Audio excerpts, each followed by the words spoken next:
Welcome to the UIAAA Connection podcast. We thank GoFan and VNN, the exclusive sponsors of the UIAAA Connection.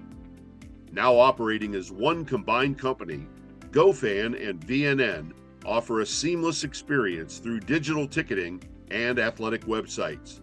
They make it easy to direct fans to one central place for schedules, communication, and tickets for both home and away events. We appreciate GoFan and VNN for their continued support and exclusive sponsorship of the UIAAA Connection podcast. Welcome back to another edition of the UIAAA Connection podcast. I'm your host, Mark Hutch Hunter. Today we have as our special guest, LeMieux, Certified Master Athletic Administrator, the Associate Principal and Director of Athletics at Waukesha West High School. Welcome to the podcast, Kyle. Thanks for having me. Appreciate being here. Let's have you begin by sharing with our audience where you grew up, where you went to school, your first job, etc. Sure. Yeah. So I am originally from Southeast Wisconsin. I grew up in Mukwonago and went through school there. I was kind of the four-sport athlete guy going through. And then as I moved on from there, I was a student at the University of Wisconsin-Madison and took part in all the fun life of being a Badger and appreciating that spot. And then ultimately went into, after a brief stint in full-time ministry of all things, went into full-time education. And so I have a physical education background with minors in health and adaptive PE. And ultimately, my first gig was at an elementary school. And elementary school is great because everybody loves you, right? Everybody wants to show up at the threshold of the gym, right? And every teacher wants to drop their students off at the gym so they can have their prep time. And so you get all that, but at the same time, maybe you don't get the same level of connection that you do with older kids. And so from there, I moved into teaching at the high school level within a physical education department and was there for a brief time until they said, hey, why don't you consider coming over this way and wearing blue and entering this world of administration. So that's where I find myself now. So I'm currently Associate Principal Athletic Director at Waukesha West High School, and this is year 14 for me in this position. That's awesome. Let me ask you a follow-up. So I'm interested. So give us the year that you graduated from Wisconsin, and then spend a little time talking it, because I'm not sure I've had someone in ministry on the podcast before. Sure. Yeah. So going through student years in Madison, I was heavily involved in what was at that time, Campus Crusade for Christ, now known as Cru. And so that was kind of my grounding base while I was on campus there. And I had a significant impact in my life and my faith journey and received just incredible mentorship and a lot of life-shaping moments. And so ultimately, when I reached my graduation from Madison, going through the 5 years of the education program there, that would have been in 2007. And when I reached that, I was kind of at a crossroads. I was newly married at the time as well, and we decided that we were going to try kind of the full-time ministry thing for a stretch. And so I interned with Cru on campus at UW. And went through that. And then ultimately after that year, figured out, all right, now it's time to enter into the education world. So I've always had a heart for those things. And now I essentially see my chair that I sit in today as my role, but yet my purpose remains the same and always kind of ministry and faith-based. That's awesome. Thanks for sharing that. Let me ask you for a moment about your younger days. You mentioned you were a four-sport athlete at, and let me get this right, Mukwonago High School, is that correct? Right. Yeah, So, that's a tough one. so talk about your time before that. So talk about the opportunity you had to play sports as a youth before you got to high school and how it possibly shaped you into coaching and administration. Yeah, well, I mean, I would tell you it definitely influences the way that I look at the mega machine that is youth and AAU and high school sports now. Because when I was growing up, it was still part of that sweet window of time when, everybody played t-ball, and then you played park and rec, and you went down to your local ball fields, and it was simple, right? Like we had fun, we got better, we enjoyed the game, but there wasn't necessarily all of the mess or the strings attached to youth sports yet at that time. I think as a younger kid, I was fortunate to miss that a little bit. But yeah, I mean, when I was younger, I feel like I did everything, and whether it's the school basketball, it's getting involved in flag football, it's the youth baseball. I mean, some of my favorite memories are when I was 11 and 12-year-old playing baseball and having the showdown at the local parks, right? And building kind of that competitive spirit, and then ultimately kind of moving into those middle school and high school years where I went into middle school and I was like, I'm going to run cross country and did that. And it was great. And I remember standing watching a football scrimmage and my friends at the start of eighth grade, coaches came over and said, Hey, I hear you can run. You're going to play football. We'll see you at practice. And I kind of had this, yeah, you will. And sure enough, I showed up at practice, right? And played football through the rest of high school. And so just even little moments like that of people kind of coming alongside and seeing like, hey, this kid, either A might have something or more so like how do we help him belong into our group? Things like that, even though they might be small at the moment, they've stuck with me over time for sure. That's awesome. Thanks for sharing that. Let's have you talk for a moment now about the leaders and mentors you had in your life as a youth, your time at UW, and then your time as a teacher and an athletic director. Yeah, I mean, well, first and foremost, I have um, two awesome parents, right? And they still are intimately involved in our lives to this day.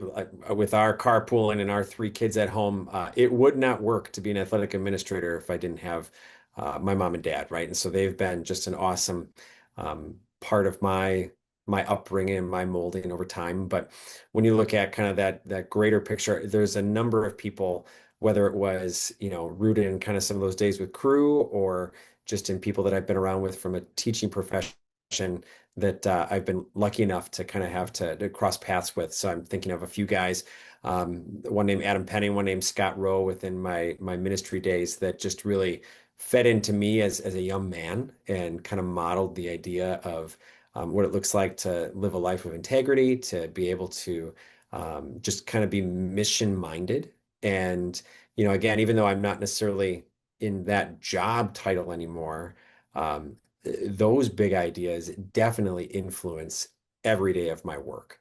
I think from a different lens, for those that have gone through the Joe Ehrman process of, his cohesive coaching narrative, right? And kind of following that path of your coaches and how they've influenced your output over time.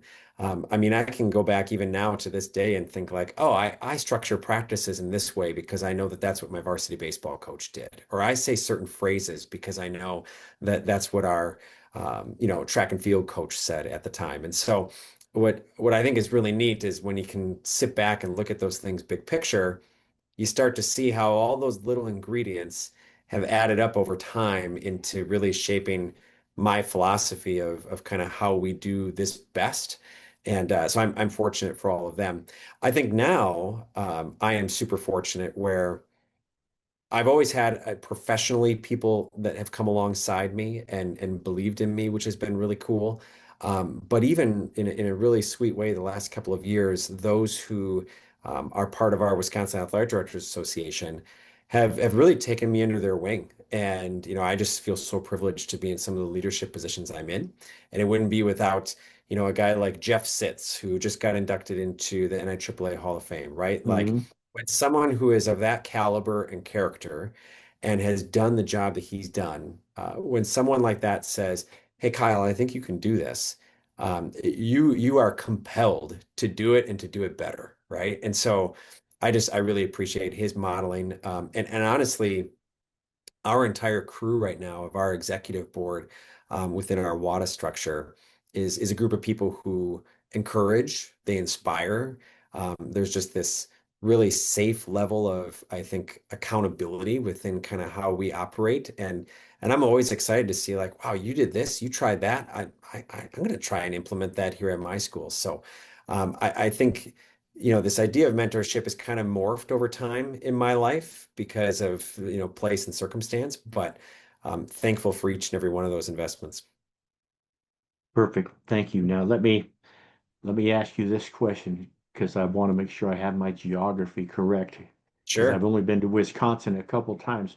Waukesha is directly west of Milwaukee, so is it considered suburban Milwaukee, or is there like a space before you get there, or is it pretty much the greater Milwaukee area? Good question. Yeah, I depends on who you ask, I guess. So I Okay, would consider it the greater southeast Wisconsin. You're right, it's about a half hour west. There's a few communities in between. So, when it comes to our opponents and our scheduling and things like that, we're kind of in that block of space together.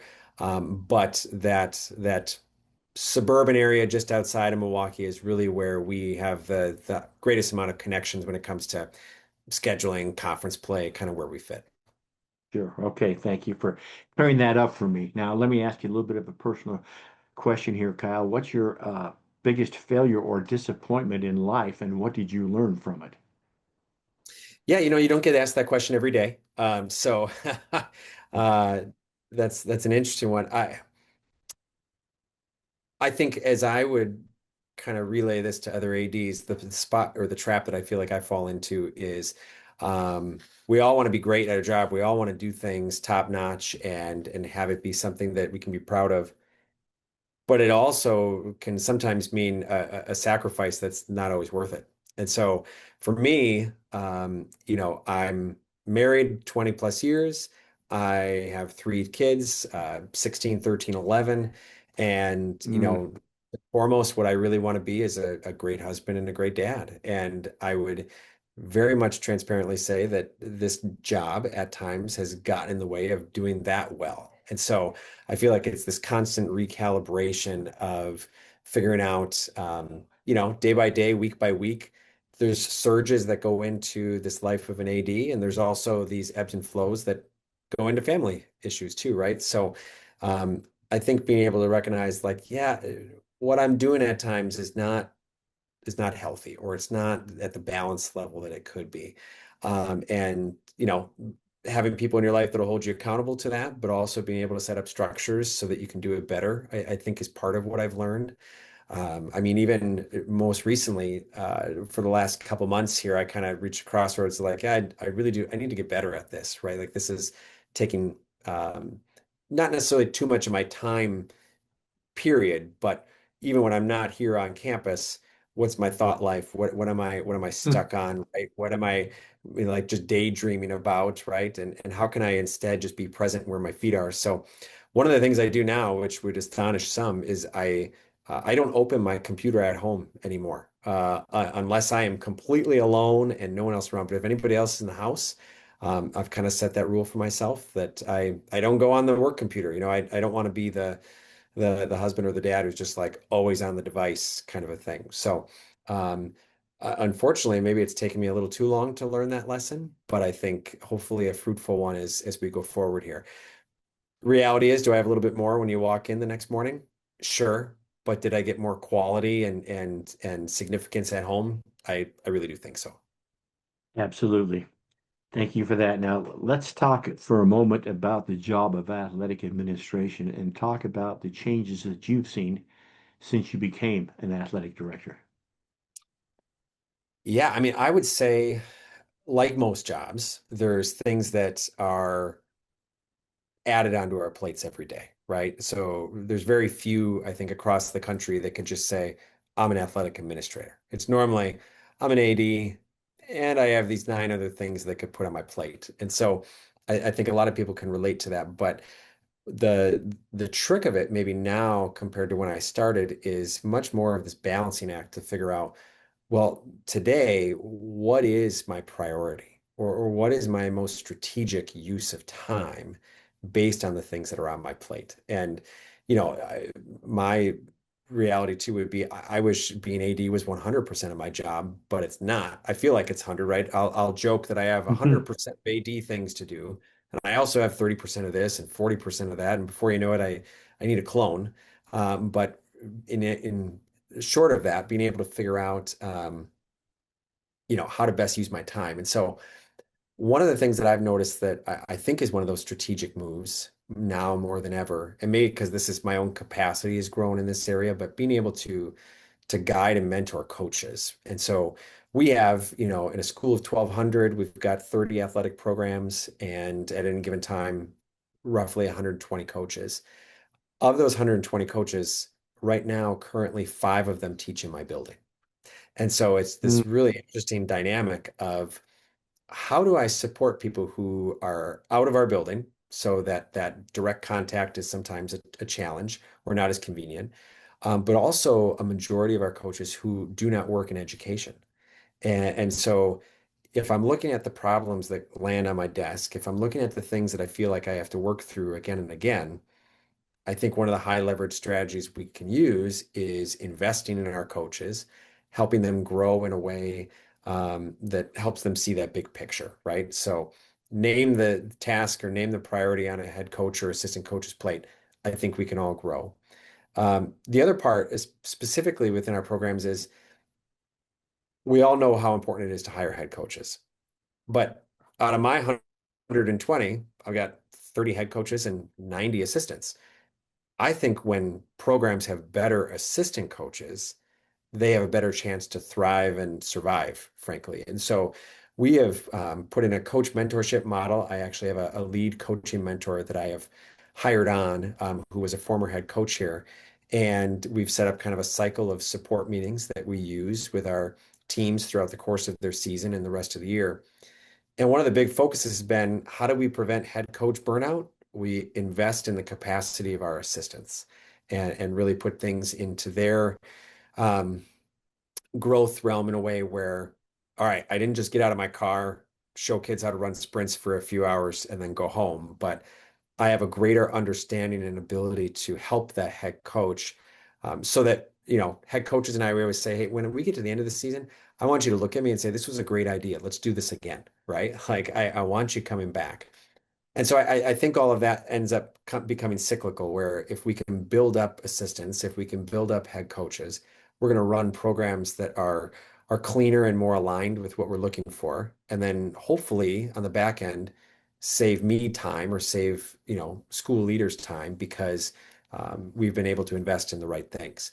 So the mentorship with coaches, I think, has been one of the biggest pieces. But again, on any given day, nine new things could show up, right? Like there is no average Tuesday. So being able to Mm. adjust on the fly with that is something probably more prevalent now than ever before. All right, let's have you talk for a minute about WADA, the Wisconsin Association. Talk about, my understanding is you either are the president or you will be the president of Correct. that association. Talk about how you became involved and your involvement in the NIAAA. Yeah, so I am currently the president-elect of WADA, and so our board level changes cycle through July 1st of every year. And so I've been able to be part of our executive board here for a couple of years. But I mean, even going back to my first year, I remember showing up at our annual conference, which takes place in November every year in Wisconsin, and just kind of being in awe, right? Like seeing all these guys that had these water coats on and just watching them lead and, just kind of being impressed.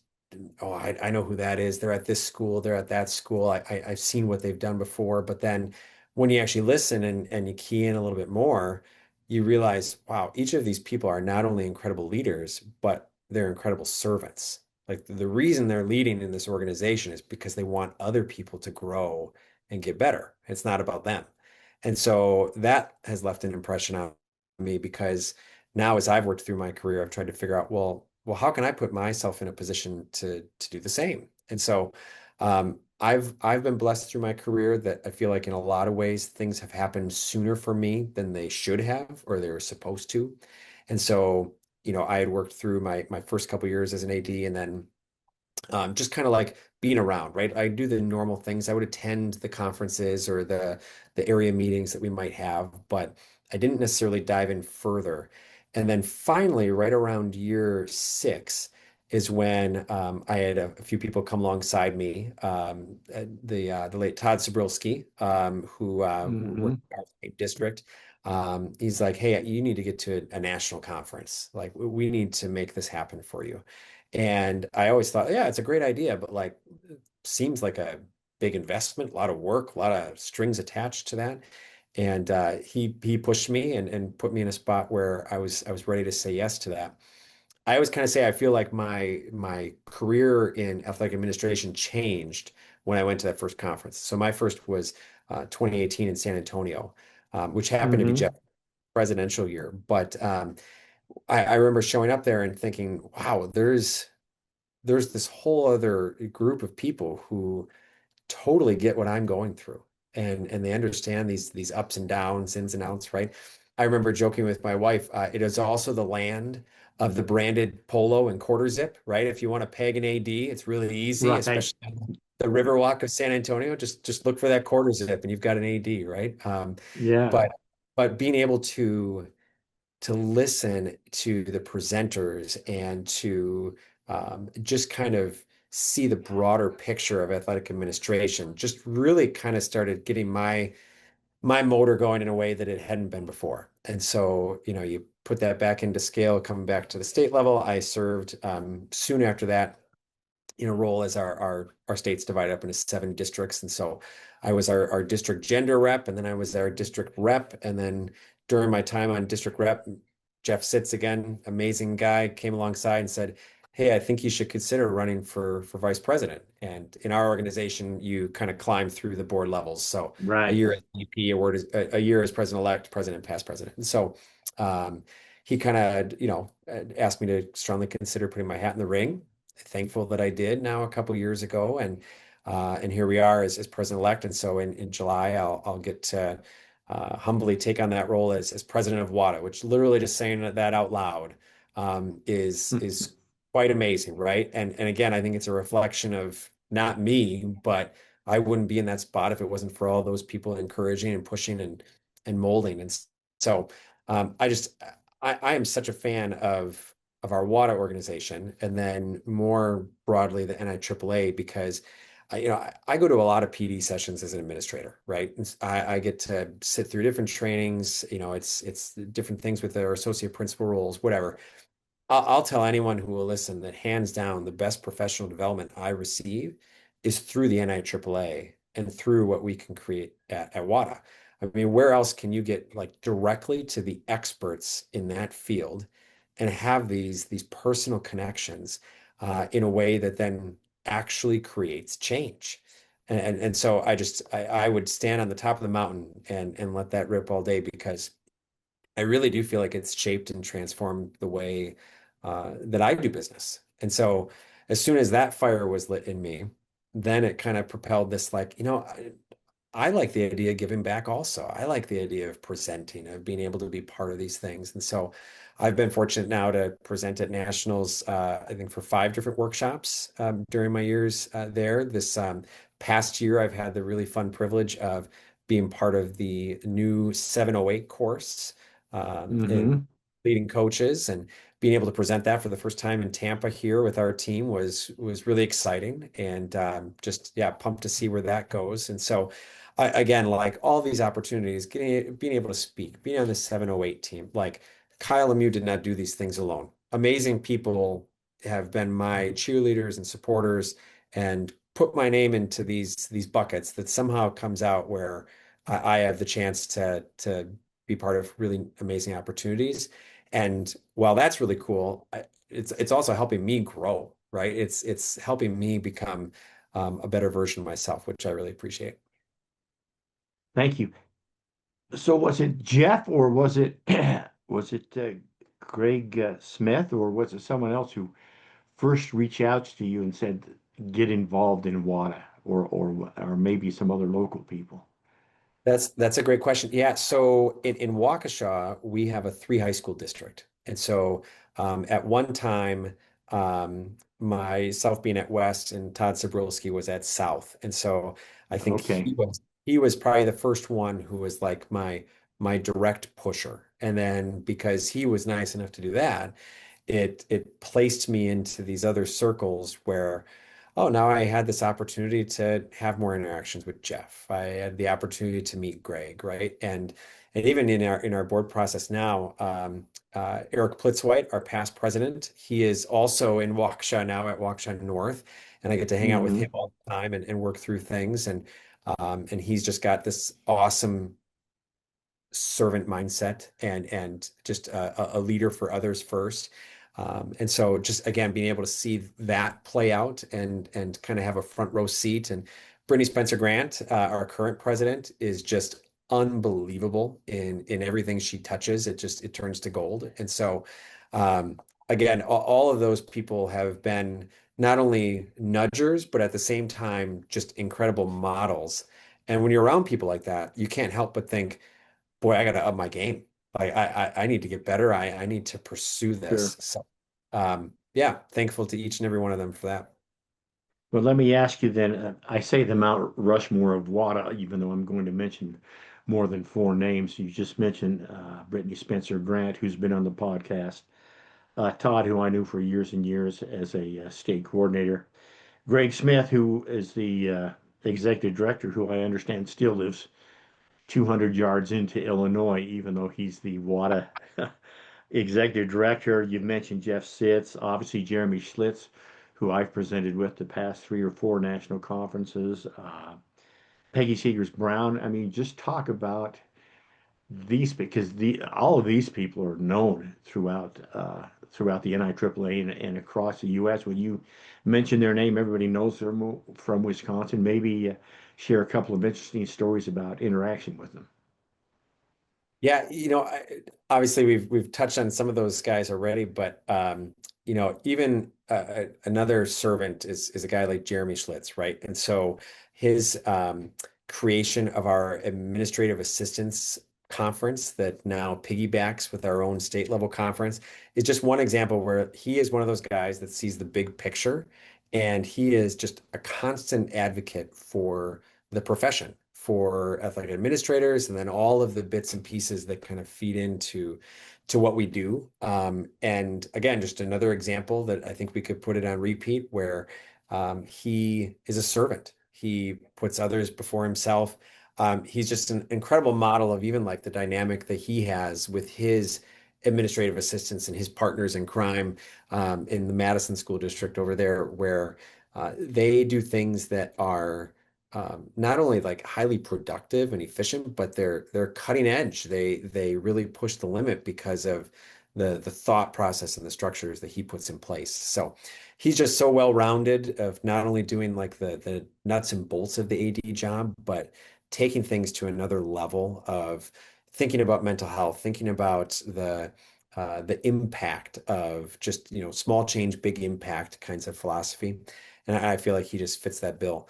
Another person that's come alongside and just been a really positive person in my life and just have had a lot of helpful conversations is Jim McClowry, who's done a number of things at our state association level and nationally over the years. And so again, like nobody on that list had to give Kyle LeMieux 2 cents worth of time, and yet they did. And so it really does inspire me to look and think, all right, when I'm going to these meetings, when I'm around, it's not necessarily about me, like the name, but I now have this platform and I now have this position of significance where I can make a difference. And I think that's been an interesting thought process. I remember when I first got hired as an athletic director, my thought process was, I just kind of want to like be around a little bit and see how this goes, right? Like I was almost incognito at a few events, and I just wanted to see like how does this school operate? Like how does this event go? And while I think that might have been well intentioned, I also received the feedback of like, hey, yeah, people are wondering like, when the AD is going to show up. Like, well, actually, did you know that I was at the last couple of events, right? Like I didn't do the wave down Main Street, but I was around, I was there, I was taking it in. And so I learned like, all right, I don't need to be out front for my sake, but I think for others' sake, being able to see that position, be able to kind of feel that presence, and then therefore feel that value, attributed to them or what they're doing was a big deal. And so I've kind of shifted my mindset of that over years. And I think our water piece is the same, right? It's not about Kyle, but if I can help others feel encouraged to do some of the things that I've gotten to do, well, that's a win. Perfect. Allow me to ask you now about Tampa, and let's make this a two-pronged question.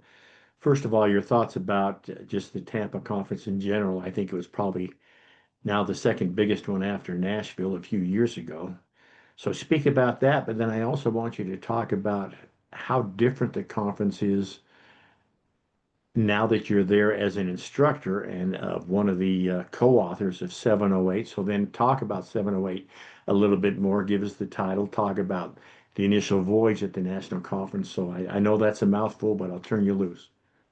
So yeah, so looking at the national conference and the way that I plan my week now, it is certainly different. And I think there's a few factors that go into that. Of course, like the location and where we are and the things that we get to do definitely play into the week. But much more so, I'm trying to balance how I find time within that to grow myself professionally, right? Which LTI courses do I want to attend and figure out, but then also having to balance that with, well, okay, I don't get to go to that one this year because this is when I'm teaching or this is when I have a Hmm. work, right? And I was fortunate enough to be part of the Blue Ribbon panel this year, right? And so cool opportunities that I get to be part of.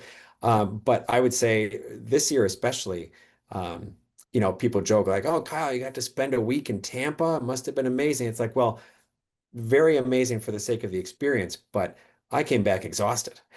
Like that, Yeah, that was not a vacation. I worked harder there than I have in a long time, just in taking advantage of so many of the opportunities that we have. And so, um, but I love that we're seeing the conference grow, and the number of first timers. Like at some point during the conference, when we saw those first timers, raise their hand or stand up or get identified, like that fires me up because again, I remember what it was like the first time I showed up there and just saw it in its full sense. And I'm just excited for the direction of where those guys will go. But very different now. And actually has me considering going forward, like, yeah, how do I want to, next year during my presidential year, there'll be another list of things that get added into my hmm, agenda, right? Beyond just being state delegate, whatever it might be. And so there's, I think both versions of the conference can be sweet, where on one hand, you're getting this abundance of time to network and connect with people and to grow. And then the other version where I'm at now, like not everybody gets to be in these rooms. Not everybody gets to hear these conversations or to be part of the shaping of the path of where we're going. And so that's a privilege that I don't take lightly. And for this time period that I get to be part of that, great. And when that carries on to someone else, great. We'll find the wins in other ways. perfect. Let's finish with a couple of questions. The first being this, Kyle. You've got two suggestions for a brand new athletic administrator, and they need to follow Kyle's suggestions in order to become successful. What would your two suggestions be? That's a great question.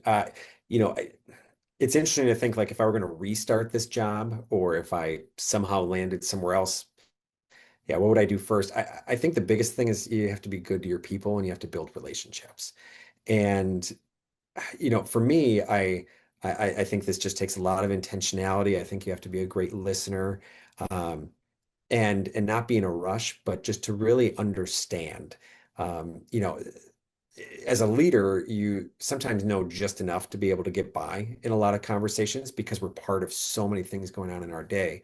But do I know it intimately enough where I can sit side by side with that person, that I can give them appropriate feedback, and that I can just know them, right? Just to kind of be in their corner. I had a video shown to me recently that was done by Dr. Brene Brown, and she talked about trust marbles and this idea that like we don't just arrive at this idea one day that people automatically trust us or that I should tell you that you should trust me and then that happens. But she equated it to everybody has a jar, and every time that you can do something that invests in someone else or builds that level of trust, you get a marble.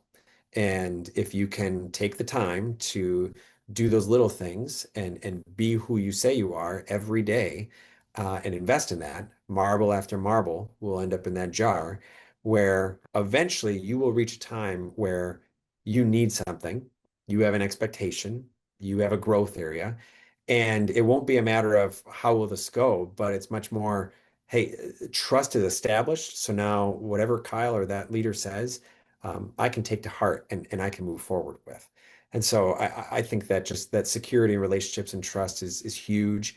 And it's not just with, the winning coaches or whoever it might be. It's all the people that impact what we do, right? I mean, my partner in crime, Kim Dutel here, who serves as our administrative assistant for athletics and activities, like she is amazing. This ship would not float without her. But also, our custodial staff, other members of our game workers Hmm. staff, our teachers, our admin, right? Like the people that extend outside of our building. That I sometimes have to ask things of or I depend on, right? Like, I don't want to just be the person that only asks for things. I want to be someone who's in relationship with you and because we're in this together, right? Because we're all heading the same direction. This is why this makes sense. So I think the relationship thing is big. But then I think beyond that, it's just being able to establish systems that work. I think, and I'm still guilty of this, even in year 14 of there's probably some things that if I wasn't here, they wouldn't operate the same way. And I don't think that's a compliment to me. I think it's more of an indictment on me because the idea that in everything we do, we want it to be bigger than one person. And so the systems and the design of how we operate, right? Think about that in terms of eligibility, game day, how you manage communication, the way that you create change in facilities, whatever it might be. Like the systems you have in place have to be things that can live on when you're gone. And if they're structured well, hopefully it also includes this delegation of responsibility and can take some things off your plate. And not necessarily just because you're trying to take things off your plate, but because you're trying to empower other people. And if everybody has this investment, right, where a lot of ways I'm like, I kind of feel like Mr. Waukesha West in terms of like, I'm all in, right? Like everything I've got is blue and I'm just like, this is all that I do, right? Well, if I'm the only person who feels that way, this isn't going to be very fun. I need to find others that are going to get on the bus with me. And now we got the whole crew going in the same direction. Sure. That goes back to the relationship piece, but being able to empower them within your systems to help you carry the load. Great suggestions. Thank you for sharing that with our audience. We'll finish with this. Kyle, what questions should I have asked you that I failed to ask you? Yeah, I would tell you, I am excited about the opportunities that I have before me personally right now, just through WADA. I told Brittany Spencer Grant that she could plan an amazing conference with her eyes closed, and so being able to step into her shoes in this president role next year will be a mighty challenge, but one I'm excited about. And one of the things that I've been thinking about, every leader has like these themes or these big ideas that they kind of try to put out in front of the membership. And we've had a lot of themes lately where, we're better together, right? Like we're stronger as one. We're kind of operating as a group. And I've kind of felt that one of the marks I would hope to leave is I think we have a great profession. I think we have one of the most misunderstood Mm. professions in America, Hmm. but also one that has the potential to have incredible influence. And so, there's a lot of times, and myself too, where we can look at this job and be like, oh, it's a big job. These are long days. There's a lot of things going on. And it's easy to kind of fall victim to that and maybe even a little bit of woe is me. But I had a revelation of sorts in just the last couple of years where like, at the end of the day, leaders lead. And so what's going to set us apart, what's going to drive us forward, whether it's us at this school or WADA as an organization or otherwise. It's when leaders who say they're leaders step up and act as leaders. And they're willing to do the hard things. They're willing to be about other people first. And so that's something that I've thought a lot about because I feel like if we lead effectively and we bring credibility to our profession, now the things that we're trying to do to create change maybe become a touch easier, right? And if they didn't get easier, at least we're going to have more purpose and more fun trying. So I'm excited to see where we go as leaders lead. And again, if it's only one person, that's not a very good system. But if it's leaders encouraging others to lead, Mm. now I think you have a win. And so that's the tidal wave that I feel like I've been swept up in my career. And so now I just kind of see it as like, all right, how do I keep pushing that wave forward? Because this wave that other people have created from long ago, my job is just to not make it stop, right? And if anything, hopefully give it another surge. So Sure. That's perfect. Thank you much for sharing that. On that note, that wraps up this edition of the UI AAA Connection. Again, our guest today has been Kyle LeMieux, Certified Master Athletic Administrator, the Associate Principal and Director of Athletics at Waukesha West High School, and the President-elect of the Wisconsin Athletic Directors Association. Kyle, thanks so much for being on the podcast. pleasure to be here. For our listeners, we hope you tune in next week for another edition of the UI AAA Connection.